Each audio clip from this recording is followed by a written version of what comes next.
মানব জাতির মুক্তির পথ।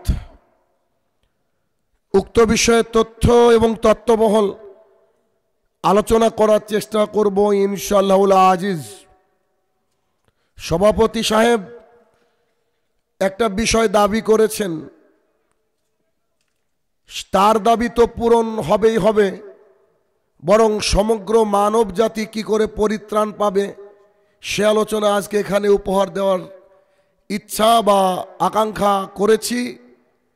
আমি আশাবাদী সমগ্র মানব জাতির জন্য এ আলোচনা তাদের যে নানান শয়তানি পথ মত ইজম রয়েছে তা থেকে তাকে কোরআন এবং সুন্নাহর দিকে ধাবিত করবে বলে আমি আশাবাদী।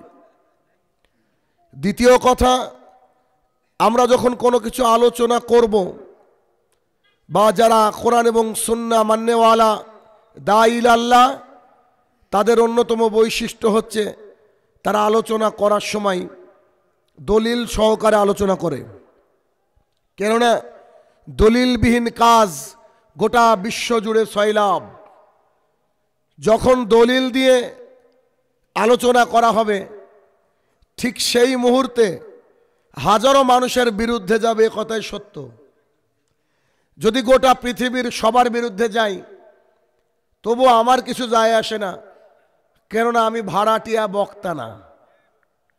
30,000 টাকা অ্যাকাউন্টে 20,000 টাকা গিয়ে এদেরকে কবর দেওয়ার জন্য আমার জন্ম।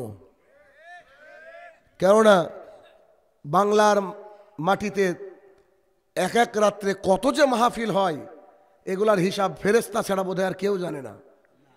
এত মাহফিল হয়, এত আয়োজন হয়, কিন্তু মানুষের নৈতিক চরিত্র ইমানের যে উন্নততর জায়গা এটা মানুষ পৌঁছাতে পারে না। এর পেছনে কারণ কি? এর পেছনে কারণ হচ্ছে যে ব্যক্তি এখানে বসে আপনার সামনে কথা শোনায়, এক, ও হচ্ছে ধান্দাবাজ। 2, ওর রগে রগে ভাইরাল হওয়ার নেশা। 3, যে কথা জাতির সামনে পেশ করে ওর উপরে ওর নিজেরই আমল নাই।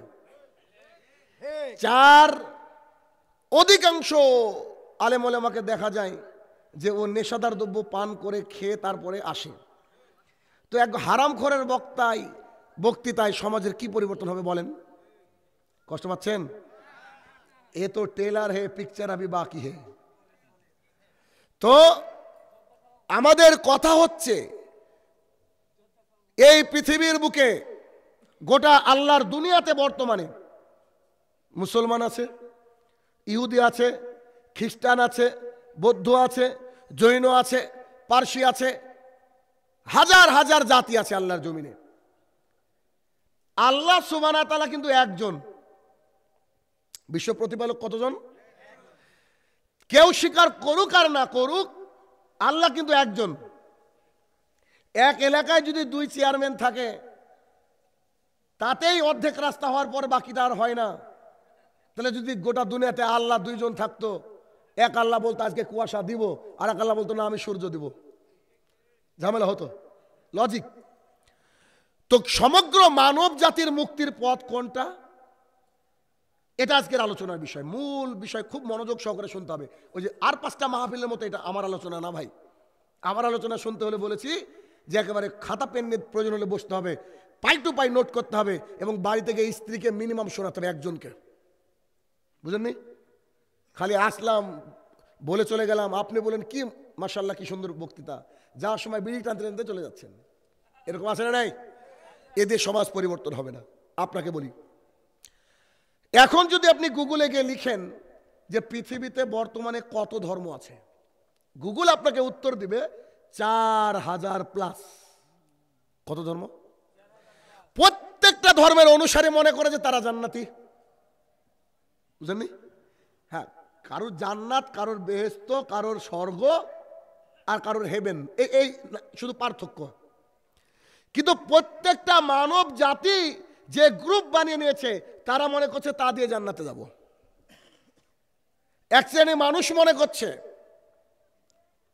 যে আমি আমার পীরের খেদমত করার পরে তাকে খুশি করতে পারলে আমার জন্য জান্নাত হয়ে যাবে। আর এক শ্রেণী মানুষ মনে করছে মাটি দিয়ে বানিয়ে মূর্তি বানিয়েছে, তার পায়রাবি করলে, তাকে খুশি করতে পারলে সে তাকে জান্নাত দিবে।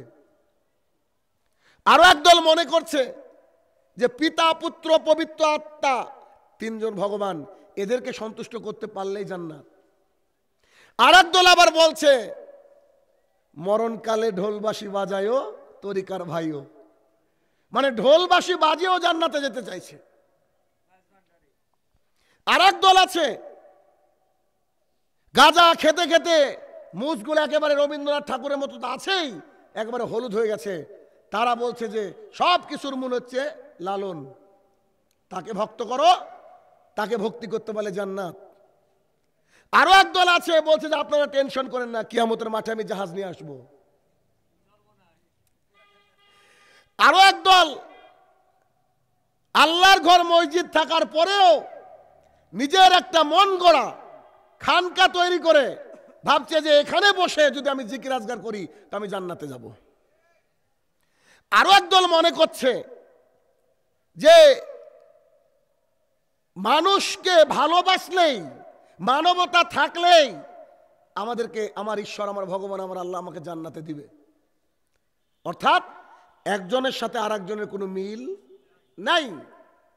যদি খেয়াল করতেন, কিছুদিন আগে বোধহয় খেয়াল করেছেন, সাদ আর জুবাইর, দুজনের মাথায় টুপি, দুজনের মুখে দাড়ি, দুজনে ইমানদার বলে দাবি করে, অথচ একজন ভাই আরেকজন ভাইকে রক্তাক্ত করার চেষ্টা করে। তো এই যে এত ঝামেলা আল্লাহর দুনিয়াতে, এই জন্য এক শ্রেণীর মানুষ আবার কি বলে জানেন, এই শালা মৌলবীদের মাঝে যত গন্ডগোল, আমরা নামাজি পড়বো না, এইভাবে বলে কথা না বলেন, আমি মিথ্যা বলছি? চায়ের দোকানে গিয়ে যখন আপনি ওকে দাওয়াত দিবেন, ভাই চলেন সোলাত আদায় করতে যাই, ও বলবে যে তোরাই নামাজ পড়গা, তোদের চেয়ে আমাদের ইমানটা ফ্রেশ আছে নামাজ না পড়ে। আসলে ওরা এমনি বলেনি ভাই, ওরা আমাদের মাঝে গুতাগুতি দেখেছে, ওদের খারাপ লেগেছে। তারা এটা ভেবেছে যে যার মধ্যে কোরআন এবং সুন্নাহ আছে তারা মসজিদের সিন্নি নিয়ে ঝামেলা কেন করে, যাদের মধ্যে দ্বীন ইসলাম রয়েছে তারা তাদের নিজের ভাইদেরকে সম্পত্তি দেওয়ার বেলায় কেন এরকম নাটক করে। আজকে সবাই বিপদে।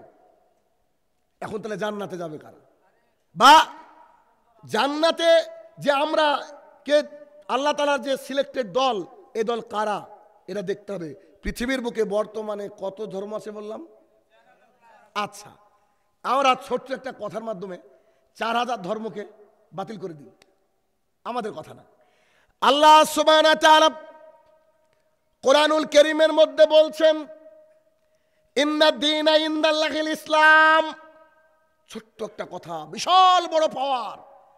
আল্লাহ সুবহানাহু ওয়া তাআলা বলছেন, ও দুনিয়াবাসী, ও বৌদ্ধ, জৈন, খ্রিস্টান, ইহুদি, সবাই শুনে রাখো, আমার কাছে একমাত্র মনোনীত ধর্ম হচ্ছে ইসলাম। সব বাতিল, এ টু জেড বাতিল। আপনার শক্তি থাকতে পারে, ম্যান পাওয়ার থাকতে পারে, লাঠির জোর থাকতে পারে, পিস্তল রিভলভারের জোর থাকতে পারে, কিন্তু আমার আল্লাহ তাআলা বলেছে তোমরা বাতিল। আল্লাহর কাছে একমাত্র মনোনীত ধর্ম হচ্ছে ইসলাম। একটা খানকা কেন, গোটা বাংলায় যদি খানকা দিয়ে ভরিয়ে দাও, তাও আমার মতো কিছু মানুষ আছে যে তোমাদেরকে সাইজ করবে। অত টেনশন করে লাভ নাই। আল্লাহ সুবহানাহু ওয়া তাআলা কোরআনুল কারীমের মধ্যে বলছেন আমার কাছে একমাত্র মনোনীত ধর্ম কি? ইসলাম। আচ্ছা, আল্লাহ যদি বলতেন মুসলমানরা জান্নাতে যাবে তবে সবার আগে, তারপরে হিন্দু, তারপরে ইহুদি, তারপরে খ্রিস্টান, যদি এতটা বলতেন আল্লাহ, তো কিছু সুযোগ ছিল 4 নম্বর, 5 নম্বর, 6 নম্বর। কিন্তু আল্লাহ তাআলা কি বলল? আমার কাছে একমাত্র শুধুমাত্র মনোনীত ধর্ম কি? ইসলাম। তার মানে ইসলাম বাদ দিয়ে পৃথিবীতে যত ধর্ম দেখছেন সব মানুষের তৈরি, সব বাতিল। এটাকে কিন্তু পরিষ্কার করতে হবে।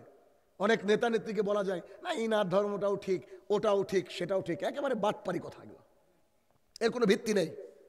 আল্লাহর জমিনে আছে জি না হয় তো শের কে তেরা জিও, কুত্তে কে তেরা মাত জিও। বেঁচে থাকলে বাঘের মতো বেঁচে থাকতে হবে। কুকুরের কাজ মানে কি কেউ খাবার দিলে ওর দিকে যায়, এরকম করা যাবে না। অতএব আল্লাহর জমিনে 4000 ধর্ম যা ছিল সব বাতিল, এক ইসলাম। আর একটা কথা সমাজে প্রচলিত আছে, ইসলাম হচ্ছে সর্বশ্রেষ্ঠ ধর্ম। আছে না নাই? এই কথা মিথ্যা। আপনাকে বলি, আপনাকে বুঝাই বিষয়টা কেন। দেখেন, আমি একটা দোকানে গেলাম, দোকানে গিয়ে বললাম আমি আমার স্ত্রীর জন্য একটা 3 পিস কিনতে চাই, আমাকে 3 পিস দেখান। সেই ব্যক্তি 3টা 3 পিস দেখিয়েছে। কয়টা? এখন 3টে 3 পিস দেখে বলছে আপনার তো বাজেট কি জানি না, তবে সবচেয়ে ভালো হচ্ছে এইটা। কি বলেছে? সবচেয়ে ভালো হচ্ছে এইটা। তার মানে এ দুটো 3 পিস। ইসলাম সর্বশ্রেষ্ঠ ধর্ম, এটা ভুল কথা। ইসলাম হচ্ছে একমাত্র ধর্ম। কথা বুঝতে পারেননি? সর্বশ্রেষ্ঠ মানে তার সাথে কম্পিটিশনের পিছনে কেউ আছে। আর ইসলাম একমাত্র ধর্ম মানে আর কিচ্ছু নাই, শুধুমাত্র ইসলাম ছাড়া কোনো পরিত্রাণের রাস্তা নাই। এখন কোরআন হাদিস থেকে তো প্রমাণ করব, কিন্তু এই লেকচার হিন্দু শুনবে, এই লেকচার বৌদ্ধরা শুনবে, এই লেকচার খ্রিস্টানরা শুনবে, তাদের ব্যাপারে তোমাকে কিছু জানতে হবে। একজন খ্রিস্টান মানুষ সে আমাকে বলল, ভাই তোমার নবীকে আমি কেন মেনে নেব? তুমি বলছো সর্বশ্রেষ্ঠ 1 নম্বর ধর্ম হচ্ছে ইসলাম, আমরা খ্রিস্টানরা কি জান্নাতে যাব না? তোমার কথা বিশ্বাস করব কেন? উচিত তো তাই। আমার মুখের কথা কেন বিশ্বাস করবেন? মুখের কথা মানুষের বিশ্বাস করে পীরের, অদলিল লাগে না, বুঝলেন না? কিন্তু আপনাদের কোনো পীর নাই, বুঝছেন কিনা? যেই কথা বলুক তাকে বলবেন যে কুল হাতু বুরহানাকুম ইন কুনতুম সাদিকিন। শোনো, তুমি যদি ইমানদার হও, তুমি যদি ভালো মানুষ হও, দলিল দিয়ে তারপরে স্টেজ থেকে নামো। বাংলার মানুষ যদি এদেশের বক্তাদেরকে এই কথা বলতো যে দলিল দিয়ে স্টেজ থেকে নামো, অর্ধেক বক্তা এমনি আউট হয়ে যেত, বিনা পুঁজির ব্যবসা নষ্ট হতো। কষ্ট হচ্ছে আপনাদের? কিছু করারও নাই। কষ্ট হলো, আমার কিছু করার নাই। কেন? আমি তো কথাই আপনাকে এভাবে বলছি, আপনি আমার ভাই, আপনাকে আমি ভালোবাসি। যে শাসন করে সেই তো আপন হয়। আপনার মা আপনার বাবা যত মেরেছে, আপনার শিক্ষক কত মারেনি। কেন? শিক্ষক দ্বিতীয় বাবা হলেও মা বাবাই হচ্ছে সবচেয়ে কাছের। একবেলা মারবে, আরেকবেলা আবার টেনে নেবে, ঠিক না? আসেন, একজন খ্রিস্টান বলছে আমরা কেন তোমার কথা মেনে নেব? খ্রিস্টানকে বললাম তোমার ধর্মগ্রন্থের নাম কি? ও বলছে আমার ধর্মগ্রন্থের নাম হচ্ছে বাইবেল। বাইবেল হচ্ছে 2 প্রকারের, 2টো ভার্সন রয়েছে, ওল্ড টেস্টামেন্ট আর new testament. New testament gospel of John chapter number 14 verse number 12 to 14, 12 থেকে 14 নম্বর তাদের শ্লোকে বলা হচ্ছে, যীশু খ্রিস্ট নিজে বলছেন, I have many things to send you now, you can bear them now. When the spirit of spirit of truth shall come, he'll tell the right path. He didn't say anything upon his own windsake. As he heard from the Almighty, he will tell to the world, his name will be Muhammadur Rasulullah sallallahu alaihi wasallam. আমি বলছি না, খ্রিস্টানের ধর্মগ্রন্থ বলছে, যীশু খ্রিস্ট বলছে তার জাতিকে। কারণ কোন জাতি তাদের নবীদের, তাদের পীরদের, তাদের মাশায়েখদের লিখিত বা আনিত কিতাব কেউই পড়ে না। বুঝতে পারেননি বোধহয়? এই যে কোরআনটা আপনার বাড়িতে আছে, কদিন শেষ করেছেন কোরআনটা? বাংলায় পড়ে বলবে লোকই নাই। কেন? কেউ পড়তে চায় না। হুজুর বলে দিয়েছে ওটা আমাদের কাছে ফাইনাল। তার ধর্মগ্রন্থের মধ্যে বলা হচ্ছে, যীশু নিজে বলছে, আমি তোমাদেরকে অনেক কথা বলতে চাই, তোমরা এখন বুঝতে পারবে না। যখন সত্যের আত্মা আসবে, তিনি কি কোনো কথা নিজের মন থেকে বলবে না, তিনি যে আকাশ থেকে শুনবে তাই বলবে। শোনো, তার নাম মুহাম্মদ সাল্লাল্লাহু আলাইহি সাল্লাম। তোমরা যদি পরিত্রাণ পেতে চাও তাহলে আল্লাহ রসুলকে মেনে নিও। তাহলে মানে খ্রিস্টানকে খ্রিস্টান হতে গেলে কাকে মানতে হবে? আল্লাহ নবীকে। আল্লাহ নবীকে যারা মানে তাদেরকে বলে মুসলমান। তার মানে খ্রিস্টান ধর্ম আউট, বাতিল। বোঝা গেল? পৃথিবীর অন্যতম এক ধর্ম, সেই ধর্মের নাম হচ্ছে পারসি ধর্ম। পারসিক দেশের পারসি ধর্মের ওই যিনি গুরু বা পারসি ধর্মের 2টা কিতাব রয়েছে, একটা হচ্ছে জেন্দাবেস্তা, একটা হচ্ছে দশাতীর। তো তিনি যখন মারা যাচ্ছেন তখন তিনি নসিহত করে যাচ্ছেন, শোনো, আমার পরে একজন ব্যক্তি আসবে, তিনি একটা পূর্ণাঙ্গ আলো নিয়ে আসবে। আমার পরে যে আসবে সে পূর্ণাঙ্গ আলো নিয়ে আসবে। শোনো, তারা তাদের মন্দিরে পুজো করবে, কিন্তু তাদের পুজো থাকবে না। তারা তাদের ইবাদতুল্লাহে পুজো করবে, কিন্তু কোনো মূর্তি থাকবে না। তারা ইব্রাহিমের কাবার ঘরের দিকে, ইব্রাহিমের তৈরি কাবার ঘরের দিকে তাকিয়ে তারা ইবাদত করবে। আর তারা পারস্যকে বিজয় করবে এবং তারা কাবার মধ্যে যতগুলো মূর্তি আছে তাগুলোকে ভাঙবে। সেই লোক মরুভূমি থেকে আসবে। তোমরা যদি আমার পরে জীবিত থাকো, তোমরা অবশ্যই সেই ব্যক্তিকে গ্রহণ করো। আল্লাহু আকবার। সেই ব্যক্তির নাম কি? দশাতীরের মধ্যে এই কথা উল্লেখ রয়েছে।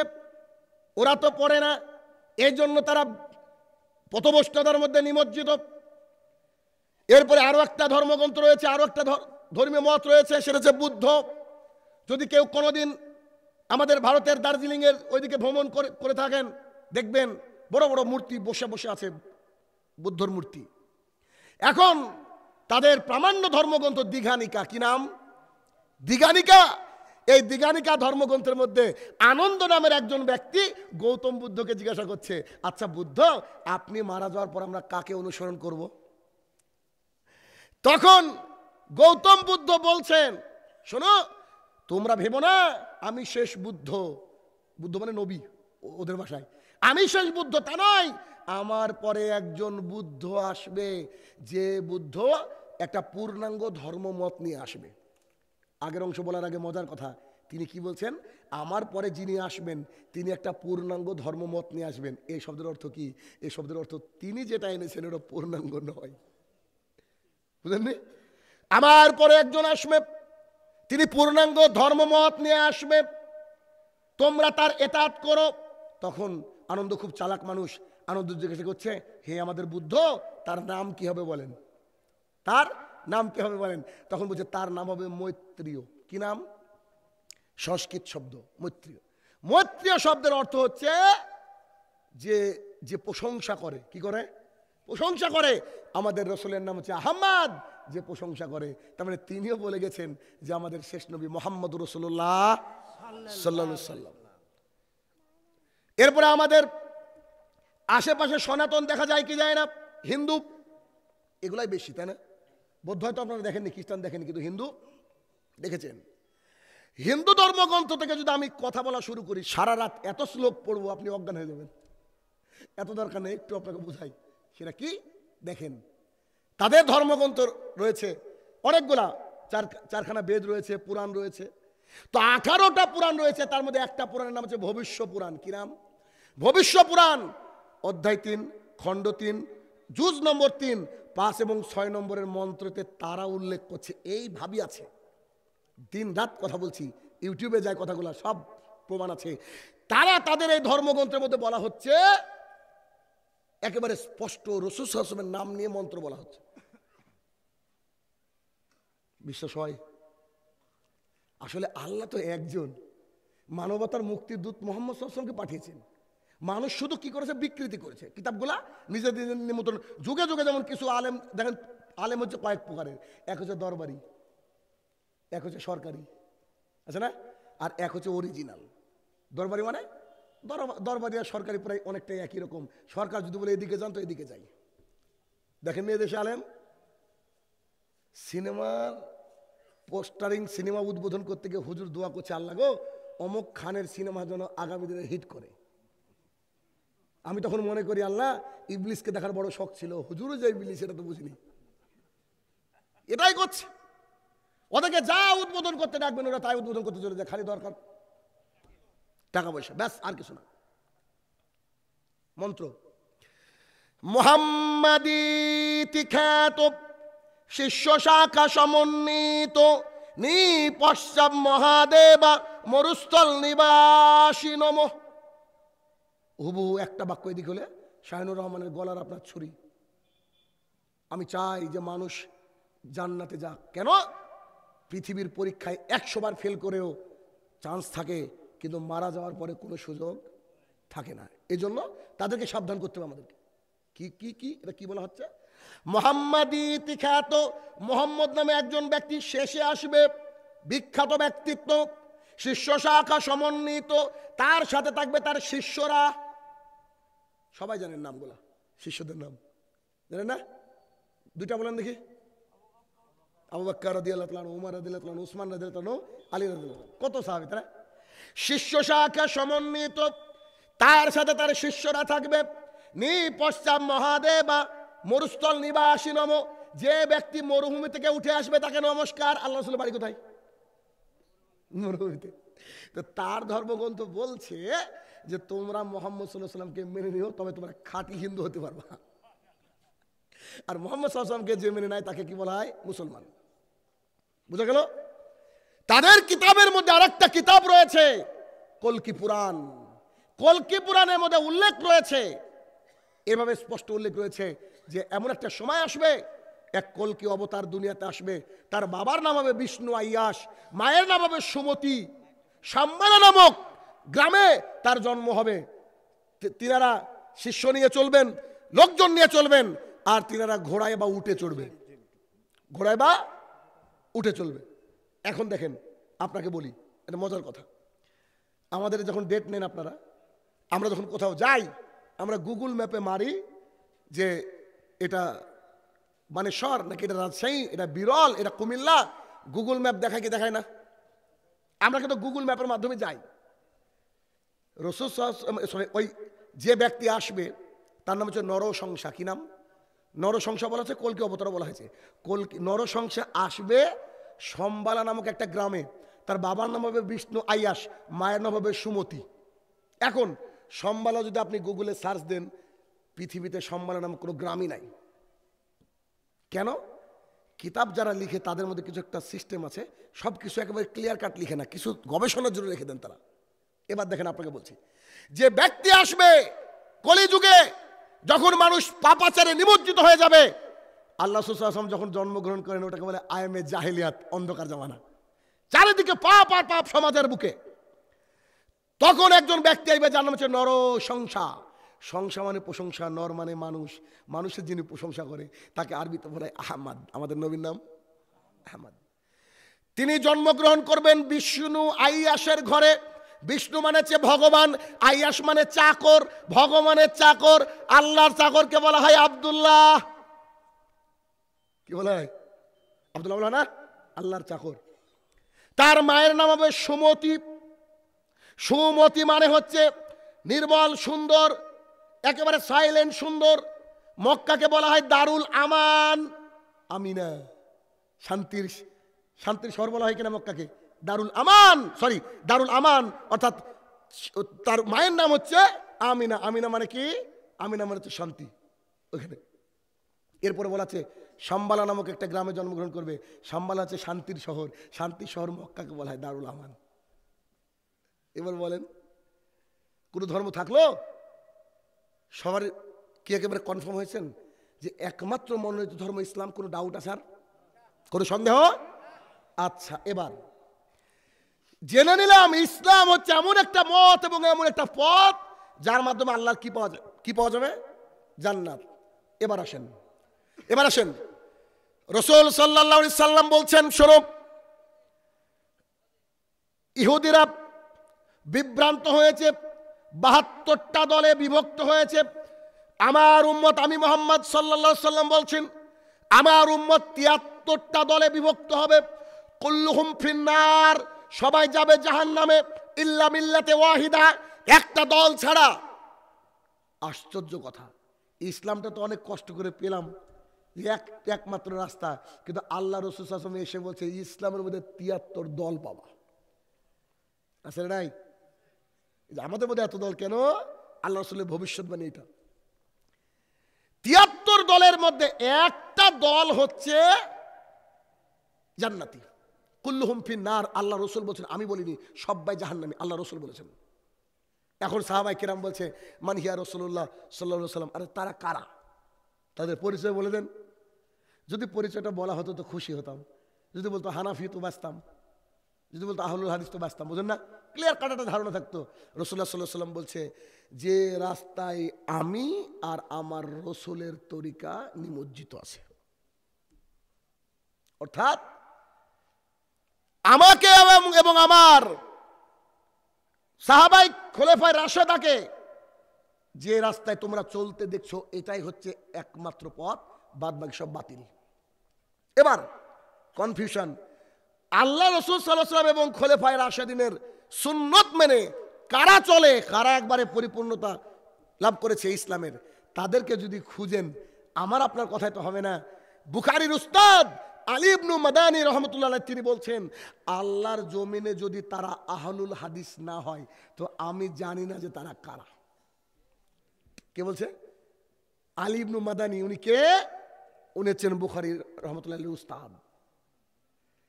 ইমাম শাফি রাহমাতুল্লাহ আলাইহি বলেন, আমি যখন কোন আহলুল হাদিসের ব্যক্তিকে দেখি, আমার মনে হয় আমি স্বয়ং নবী করিম সাল্লাল্লাহু আলাইহি সাল্লামকে দেখলাম। তার মানে আপনাদের মাথার মধ্যে যেটু আনন্দ পেলেন একটু আগে, এরা তো আহলুল হাদিস, খুব মানে শান্তি পেয়েছেন, আমরা তো জান্নাতি, আপনি আহলুল হাদিস কেনা সেটাও দেখতে হবে। কেমন?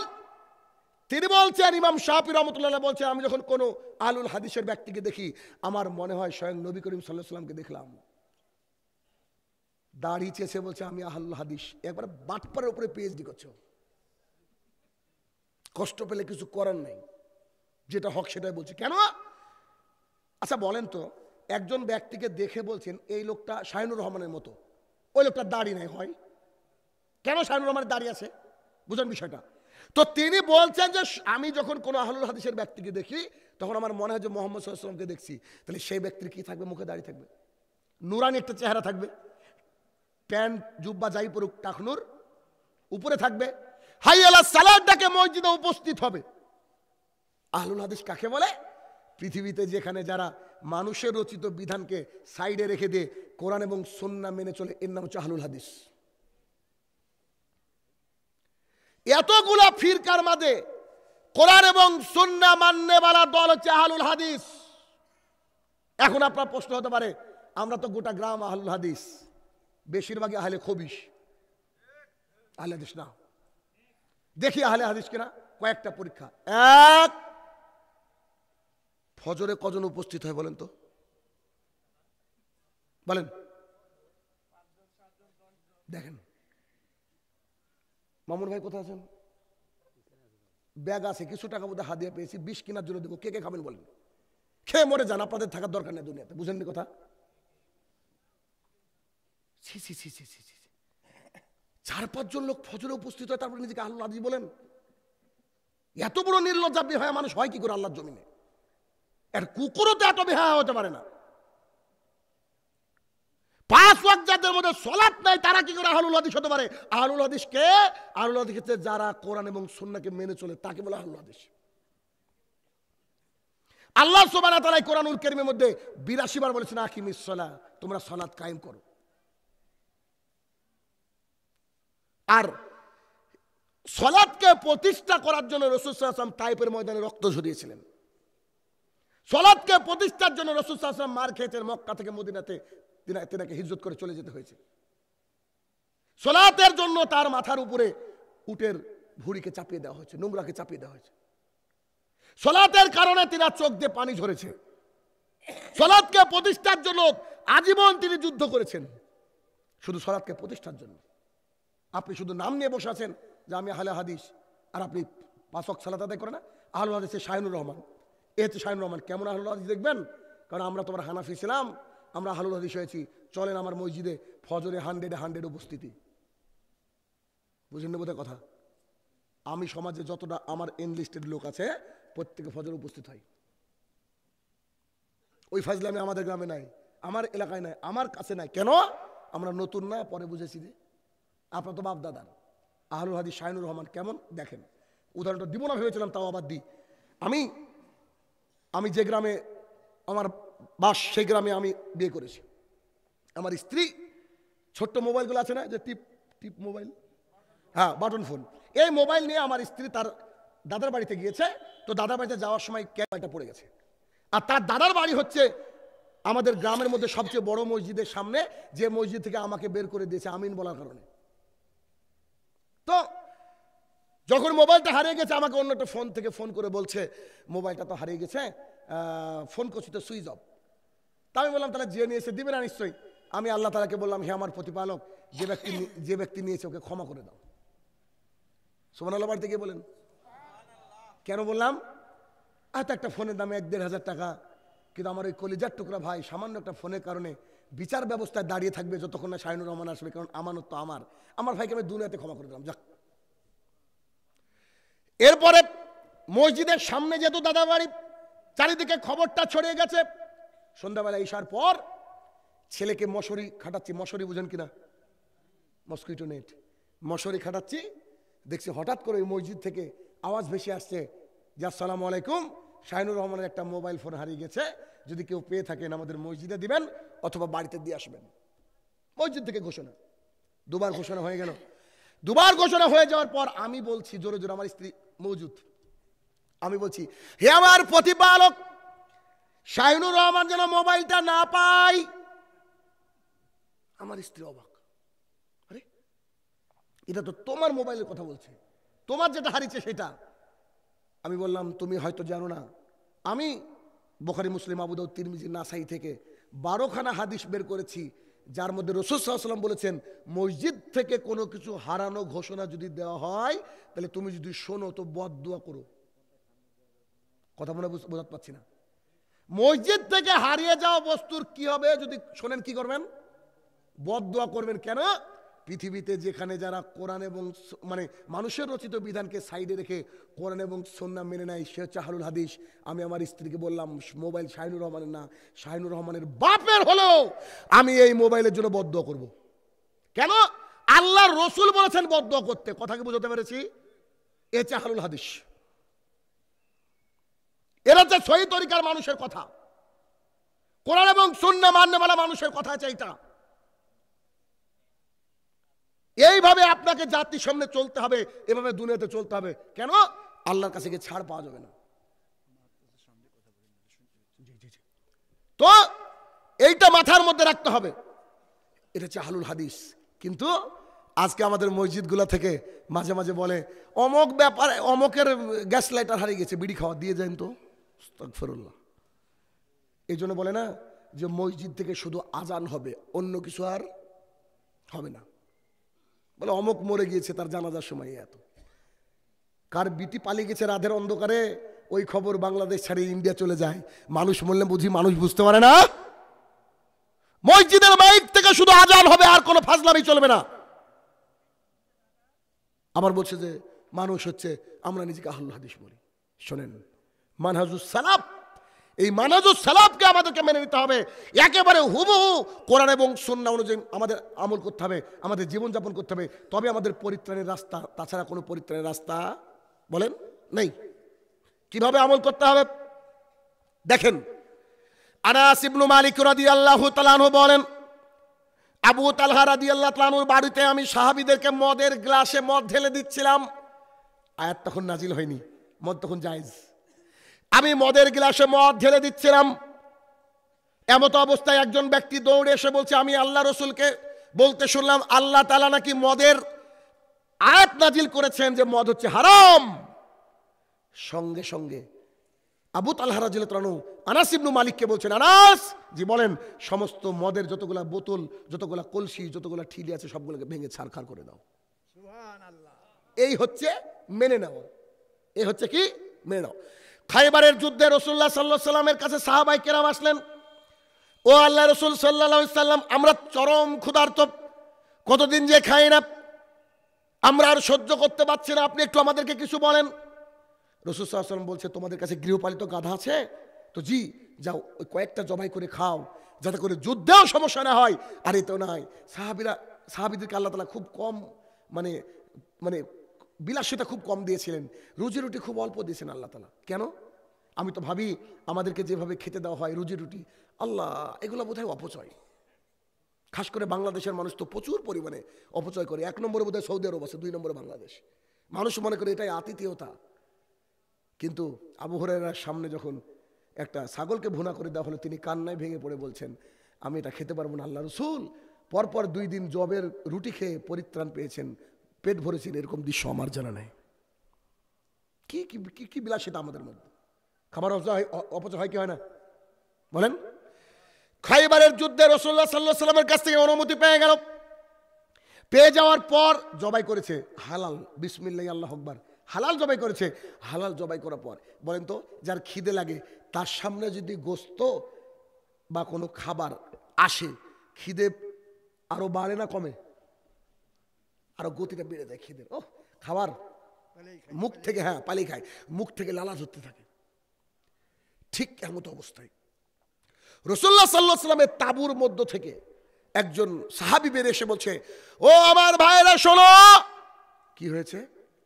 আল্লাহ সুবহানাহু ওয়া তাআলা গৃহপালিত গাধার গোশতকে হারাম করে দিয়েছে। সাহাবায়ে কেরামের পেট জ্বলছে, হা কি করি কি করি। আচ্ছা বলেন তো, যদি ওখানে আপনি আমি থাকতাম নিশ্চয়ই পরামর্শ করতে যেতাম, খায় আজকে, খায় আজকে, খায় আজ তো নাজিল হলো, বলতাম কি বলতাম না? রাসূলুল্লাহ সাল্লাল্লাহু আলাইহি ওয়াসাল্লাম সাহাবীরা সঙ্গে সঙ্গে অতগুলা পাত্রকে উল্টে ফেলে দিল। এই আল্লাহ রসুল। আপনাকে 3 রাত বলা হয় যে আপনি হারাম বস্তু ভক্ষণ করেন না, 3 রাত বলা হয়, তারপর আপনি হারাম বস্তু ভক্ষণ করেন। কিন্তু সাহাবাই মেনে নেওয়ার গতি ছিল এটা, সাহাবাই কেরাম মেনে নিতেন। একজন সাহাবী এসে বলছেন, আল্লাহ রসুল সাল্লাল্লাহু আলাইহি সাল্লাম, আমি একটা আনসারী মেয়েকে বিয়ে করতে চাই। রাসূল সাল্লাল্লাহু আলাইহি সাল্লাম বলছে, তুমি তাকে দেখে নাও, তুমিও দেখবা সেও তাকে দেখবে, উভয়ের মধ্যে তোমাদের একটা বোঝাপড়া হবে, আল্লাহ তাআলা তোমাদেরকে ভালোবাসা তৈরি করে দেবে। তার মানে মেয়ে যখন বিবাহ হবে, উচিত সেই মেয়ের সাথে ছেলের দেখা করা, পার্কে নয়, মেয়ের বাবা উপস্থিত থাকবে এমত অবস্থায়। জনৈক সাহাবী চলে গেলেন তার বাড়িতে, বাড়িতে গিয়ে বলছে, আসসালামু আলাইকুম, বাড়িতে কেউ আছেন নাকি? মেয়ের বাবা, উনিও সাহাবী, উনি বের এসে বলছেন, কি হলো? আল্লাহ রসুল আপনার মেয়েকে দেখতে বলেছে। কথাটাকে বুঝেন, আল্লাহ রসুল আপনার মেয়েকে দেখতে বলেছে। তখন সাহাবী বলছে, মাশাআল্লাহ, আলহামদুলিল্লাহ, খুব ভালো, তা আল্লাহ রসুল কি বিয়ে করবে? বলছে, আরে না না না, আমি বিয়ে করব, তাই আমি আপনার মেয়েকে দেখতে এসেছি। সেই সাহাবী বলছে যে অসম্ভব, অসম্ভব, দেখা হবে না। রেগে গিয়েছেন, গরিব সাহাবী, বুঝেন না। তখন তার মেয়ে ওই পাশেই ছিলেন দরজার মধ্যে, তার মেয়ে উঠে ওর তার বাবাকে একটা ডাক দিয়ে বলছে, আব্বু তুমি ঘরে আসো। তো বলছে, কি? ওই ব্যক্তি কি বলল?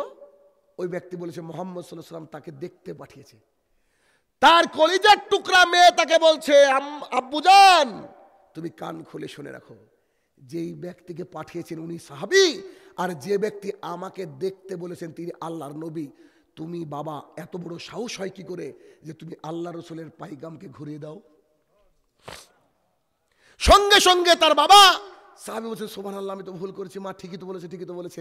সঙ্গে সঙ্গে সেই ছেলেকে বলছে, আব্বু বেটা তুমি ঘরে আসো, ঘরে আসো। যখনই ঘরে খেতে, মেয়ে আবার কোন ক্যাটাগরি মেয়ে চিন্তা করেন। মেয়ে বলছে, শুনুন, আপনাকে যদি আল্লাহ রসুল আমাকে দেখতে বলে বিয়ের নিয়তে তো দেখেন, যদি মিথ্যা বলে দেখেন তো কিয়ামতের মাঠে আপনাকে জবাবদিহি করতে হবে। বাপ কাকে বলে, মেয়ে কাকে বলে, আর আল্লাহ রসুলের এই যে এতাত কাকে বলে, মেনে নেওয়া কাকে বলে, মানহাজুস সালাফ কাকে বলে, এখানে দেখেন। তার মানে আজকে আমি আপনাকে বলছি, রাসূল সাল্লাল্লাহু আলাইহি ওয়াসাল্লাম বলছে, এফাউল লোহা, দাড়িটাকে ছেড়ে দাও, ওয়াসুস সারেব, গোফটাকে ছাটো। দাড়ি রাখার সুন্নাত নাই, এটা মিথ্যা কথা। দাড়ি রাখা হচ্ছে ওয়াজিব বা ফরজ। পুরুষের গাল মানে দাড়ি থাকবে, তার মানে আগামী কাল থেকে আপনি দাড়ি চাচতে পাবেন না, আপনি দাড়ি ছাড়তে পাবেন না। এটা হচ্ছে মানহাজুস সালাফ। যদি মনে করেন যে তাও ছাড়বো তাও চাচবো, তাহলে আপনি মানহাজুস সালাফের অন্তর্ভুক্ত নন। আল্লাহ তাআলা বলছেন, সামিআনা ওয়া আতানা, শোনার সাথে সাথে বলতে হবে আমি শুনলাম এবং মেনে নিলাম। আর ইহুদি খ্রিস্টানরা বলে সামিআনা ওয়া আসাইনা, শুনলাম কিন্তু মানবো না। খবরদার ইহুদি খ্রিস্টানের নীতি অবলম্বন করিয়েন না। আপনাকে দাড়ি রাখতে হবে। 2, আপনাকে টাকনুর উপরে প্যান্ট পরতে হবে। রাসূলুল্লাহ সাল্লাল্লাহু আলাইহি ওয়াসাল্লাম বলেন, যাদের প্যান্ট টাকনুর নিচে যাবে, আল্লাহ সুবহানাহু ওয়া তাআলা কিয়ামতের মাঠে তার দিকে তাকাবেন না, তাকে মুক্ত করবেন না, ওই অংশটুকু জাহান্নামে যাবে। অনেকে আছে আল্লাহর সাথে বাটপারি করে, প্যান্টকে জোড়ে রাখে, মসজিদে গিয়ে জোড়ে বাইরে খুলে দেয়। নামাজের সাথে প্যান্টের কোনো সাথ নাই। টাকনুর নিচে গেলে জাহান্নাম, এটা ধরে নেন, এর অহংকার। মানহাজুস সালাফ মানে হচ্ছে এই হাইয়া আলাস সালাহ, যখন মসজিদে ডাকবে, পৃথিবীর সমস্ত কাজ হারাম আপনার জন্য। দেখেন জুমার দিনে অনেকে আসে না, আজান পড়ে যায়, দোকান দিতে ব্যস্ত, আসে না? নাই, যখন থেকে আজান পড়েছে তখন থেকে সলাৎ পর্যন্ত যত ইনকাম করেছে এগুলো সব হারাম। কেন? আল্লাহ সুবহানাহু ওয়া তাআলা সূরা জুমার মধ্যে বলছে, শোনো, যখন তোমাকে মসজিদে ডাকা হয় জুমার দিনে, তোমরা আসো, সালাত আদায় করার পর আবার দুনিয়াতে ছড়িয়ে পড়ো। আল্লাহ নিজেই বলেছে, আল্লাহ বলেননি বসে থাকো, আবার তোমার ইনকামের রাস্তায় চলে যাও, আবার ইনকামের রাস্তায় চলে যেতে হবে। মানহাজুস সালাফ এটাই, যা আপনি শোনার সাথে সাথে আপনাকে মেনে নিতে হবে। খাস করে আল্লাহ দুনিয়াতে সালাত এমন একটা ইবাদত যার থেকে কোনো গাফিলতি করা যাবে না। যে অবস্থায় থাকেন না কেন, আশ্চর্য লাগে সালাতের ব্যাপারে আমার ভাবতে। সেটা কি? একজন মানুষ বয়স হয়েছে, রোজা করতে পারে না, খুব অবস্থা খারাপ, আছে না এরকম রোগগ্রস্ত, সে ডাক্তারের কাছে গিয়ে বলছে আমি সিয়াম করতে পারবো।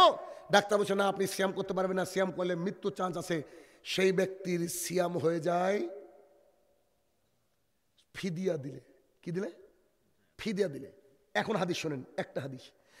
উকবা ইবনে আমির রাদিয়াল্লাহু তাআলা আনহু বলেন, আল্লাহ রাসূল সাল্লাল্লাহু আলাইহি সাল্লামকে আমি জিজ্ঞাসা করলাম, আল্লাহর জমিনে সবচেয়ে দামি বড় ভালো ইবাদত কি? আল্লাহ রাসূল বলছে সিয়াম। কি? সিয়াম, রোজা।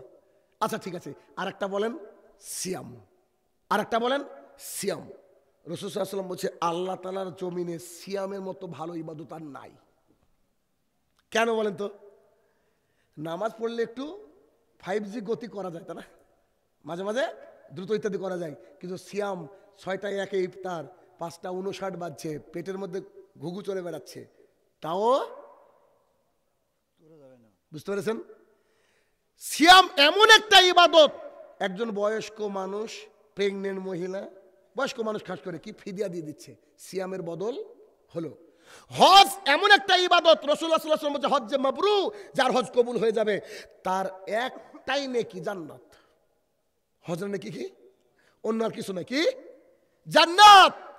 কিন্তু আপনার শারীরিক অবস্থা খারাপ, টাকা হয়েছে বুড়ো বয়সে বা অবস্থা খারাপ, আপনি একজনকে 8 লাখ টাকা দেন, সে হজ করলে আপনার হজ হয়ে যাবে। সালাতের ব্যাপারে রাসূলুল্লাহ সাল্লাল্লাহু আলাইহি ওয়াসাল্লামকে অন্ধ সাহাবী এসে বলছেন, আল্লাহ রাসূল আপনি আমাকে সালাত আদায় করার অনুমতি দেন বাড়িতে, কেন? আমি চোখে দেখতে পাই না। রাসূল সাল্লাল্লাহু আলাইহি ওয়াসাল্লাম বলছে তুমি কি আজান শুনতে পাও নাকি? জি আমি তো আজান শুনতে পাই। রাসূল সাল্লাল্লাহু আলাইহি ওয়াসাল্লাম বলে তোমাকে মসজিদে আসতে হবে। কজন আছেন এই এলাকায় অন্ধ? আছেন কেউ? তার মানে আপনাকে যে কোনো মূল্যে কোথায় যেতে হবে? মসজিদে যেতে হবে, মসজিদকে আবাদ করতে হবে। মসজিদে আবাদ করেন, দেখেন আল্লাহ আপনাকে বারাকা দিবে, আল্লাহ আপনাকে ধন সম্পদ দিবে, দুনিয়াতে এবং আখেরাতে কল্যাণকর অবস্থান আপনার জন্য তৈরি করে দেবে আল্লাহ তাআলা। তাহলে কি আমরা হাদিস শোনার সাথে মেনে নেব? বুরাইদা রাদিয়াল্লাহু তাআলা আনহু বলেন রাসূলুল্লাহ সাল্লাল্লাহু আলাইহি ওয়াসাল্লাম বলেছেন আমাদের আর তাদের মাঝে পার্থক্য হচ্ছে সালাত। আমাদের সালাত আছে তাই মুসলমান, আর ওদের সালাত নাই তাই ওরা চণ্ডীদাস। বুঝলেননি? তাহলে কি সালাত আপনাকে আদায় করতে হবে। 3, আপনার মেয়ে, আপনার স্ত্রী, আপনার মাকে যেন তাদের মাহরাম ছাড়া কেউ বোরকা ছাড়া না দেখে। কথা বুঝে আসলো? দেখি আহলুল হাদিসের গ্রাম কত % মহিলা বোরকা পরে বলেন? 100তে কতজন মহিলা বোরকা পরে?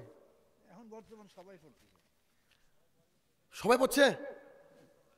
হ্যাঁ, ছোট বড় সবাই দিয়ে যাচ্ছে পড়তে।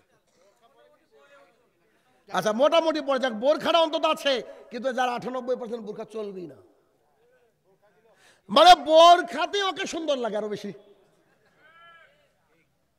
আরে জাতি, আবার ওই বোরখা পরে ইউনিভার্সিটিতে গিয়ে ও গেটে ঢোকার আগে খুলে ফেলছে, তলে জিন্সের প্যান্ট আর টি-শার্ট আছে না? নাই এরকম আছে। অতএব আল্লাহ সুবহানাহু ওয়া তাআলা কোরআনুল কারীমের মধ্যে বলছেন 33 নম্বর সূরা 33 নম্বর আয়াত আল্লাহ তাআলা বলছেন ওয়াকারনা ফি বুয়ুতিকুন্না ওয়ালা তাবাররাজনা তাবারুজাল জাহিলিয়াতুল উলা।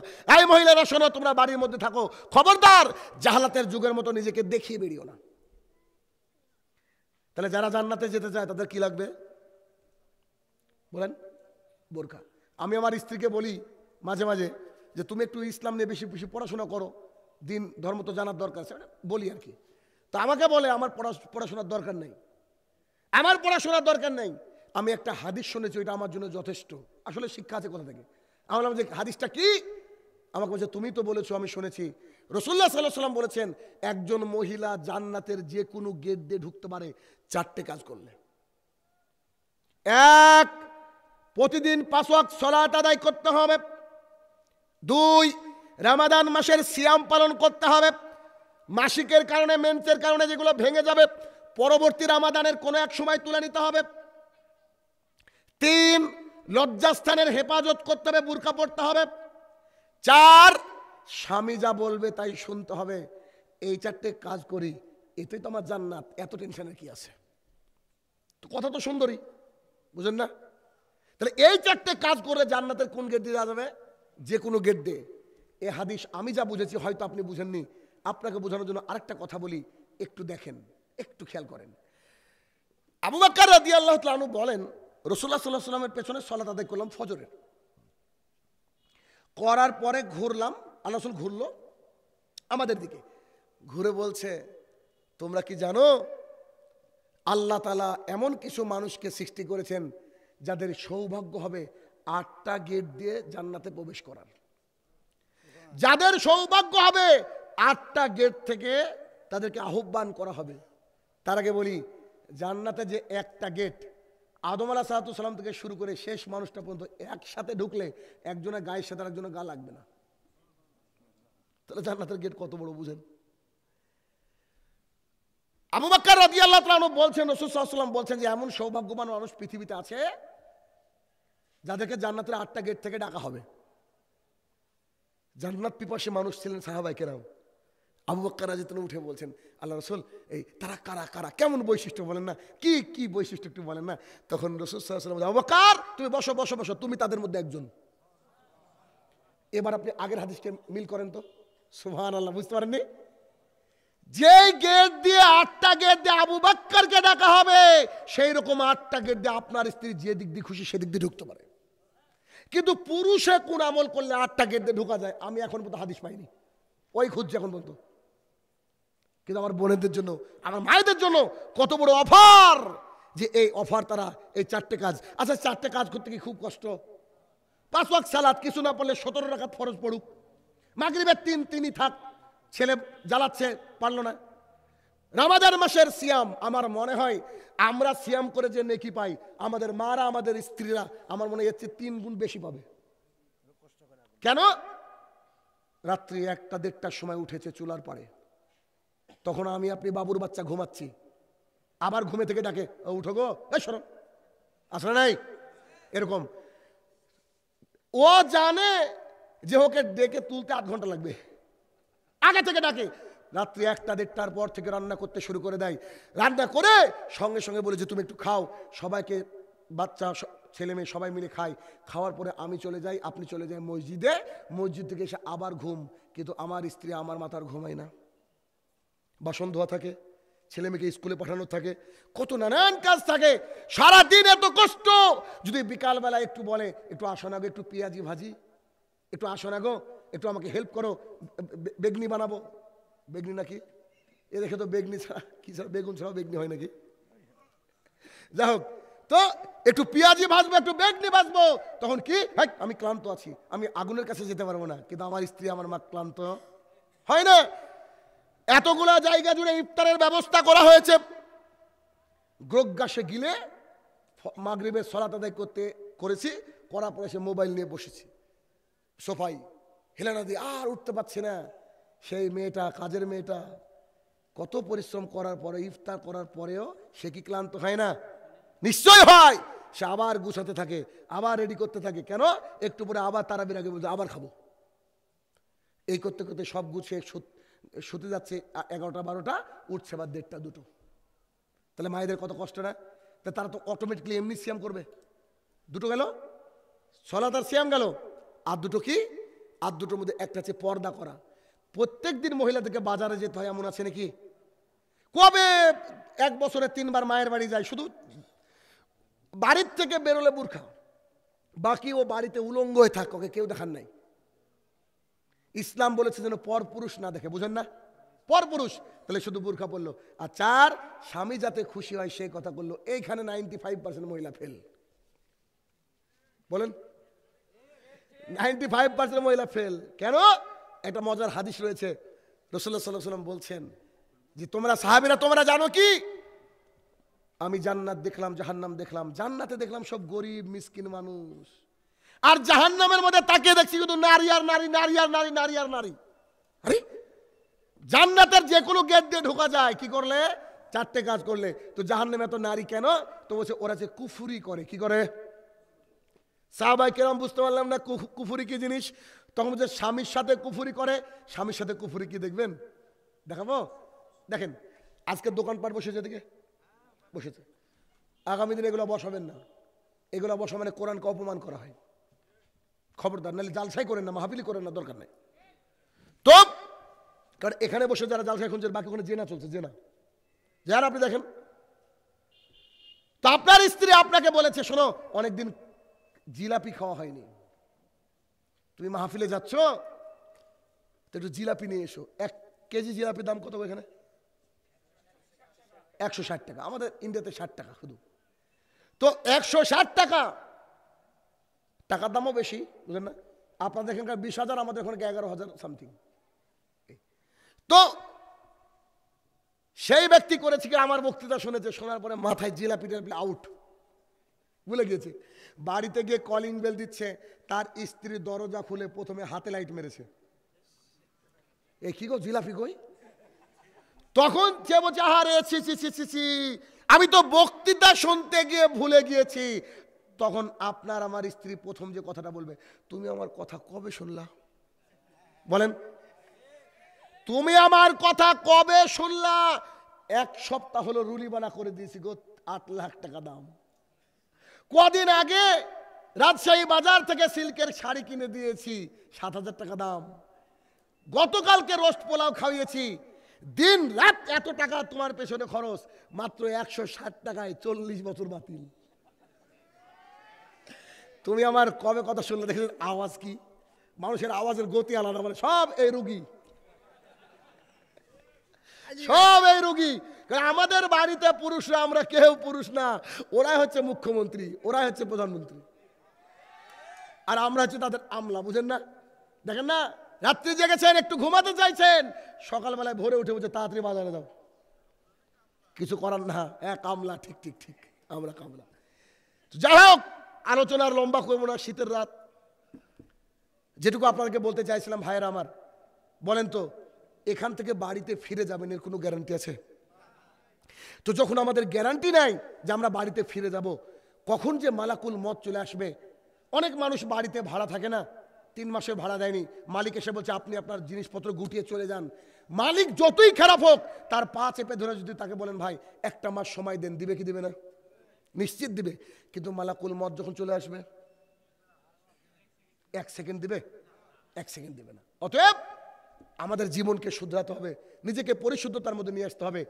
আর মানাজুস সালাফ, কোরআন এবং সুন্নাহ মানতে হলে কি করতে হবে? মাদ্রাসাকে উজ্জীবিত করতে হবে। এই মাদ্রাসা হয়েছে, আবার 2বার নাকি বন্ধ হয়েছে। ছি ছি ছি ছি, কত বড় সৌভাগ্যের অধিকারী আপনারা। আমরা যে এলাকায় বসবাস করি, কোনো মাদ্রাসার চৌকাট আমরা দেখিনি।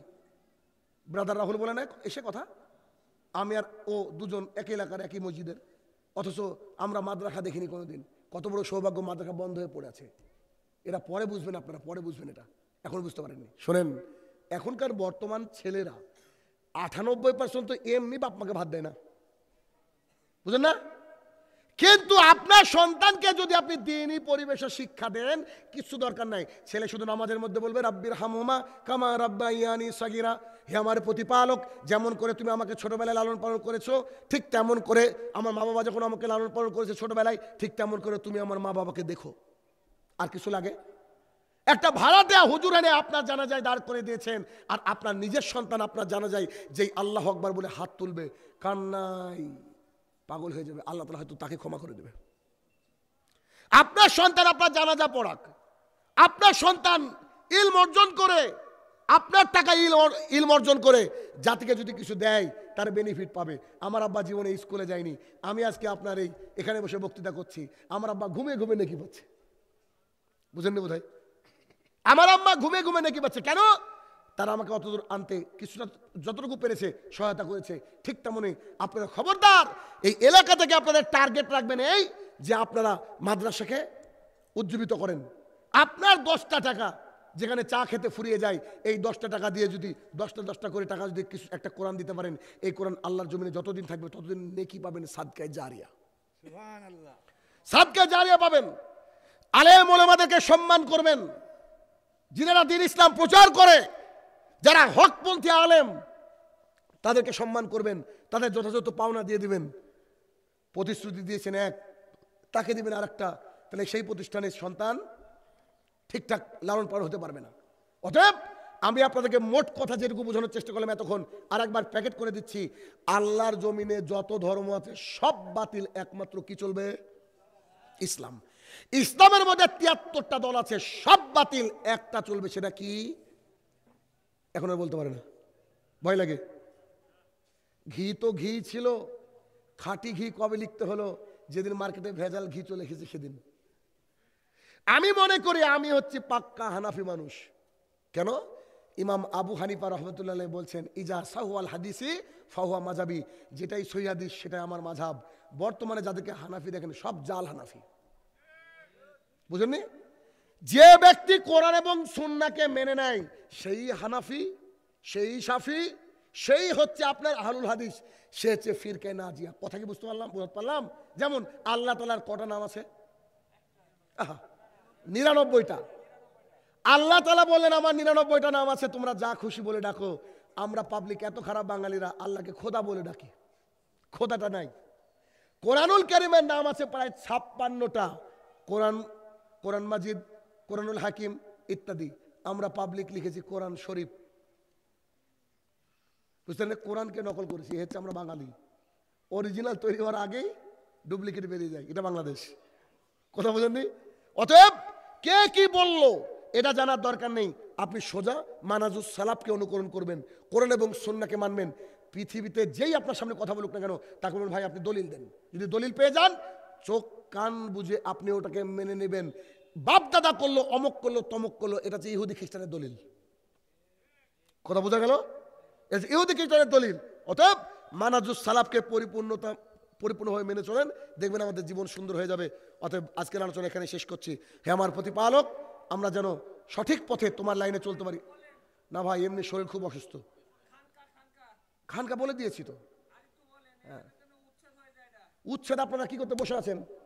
তোমরা করবে কিনা হচ্ছে বললো একটা জিনিসে হ্যাঁ, কোরআন আর হাদিস। চাচা বুঝতে পেরেছে, চাচা বুঝতে পেরেছে ভাই, আপনি বুঝতে পারেননি। চাচার মতো বুঝ যদি আজকে ইয়াং ছেলেদের থাকতো, সকালবেলায় ওখানে চরুস থাকতো, এটা থাকতে পারে না। আল্লাহর জমিনে কাবা একটা তো একটাই, বাকি যা আছে ভেঙে গুড়িয়ে দিতে হবে। আল্লাহ রসুল বলেছেন আলী ছাড়বে না কোনো ছবি মূর্তি, সবগুলাকে ভেঙে খান খান করে দিতে হবে। দেখি গতি কি?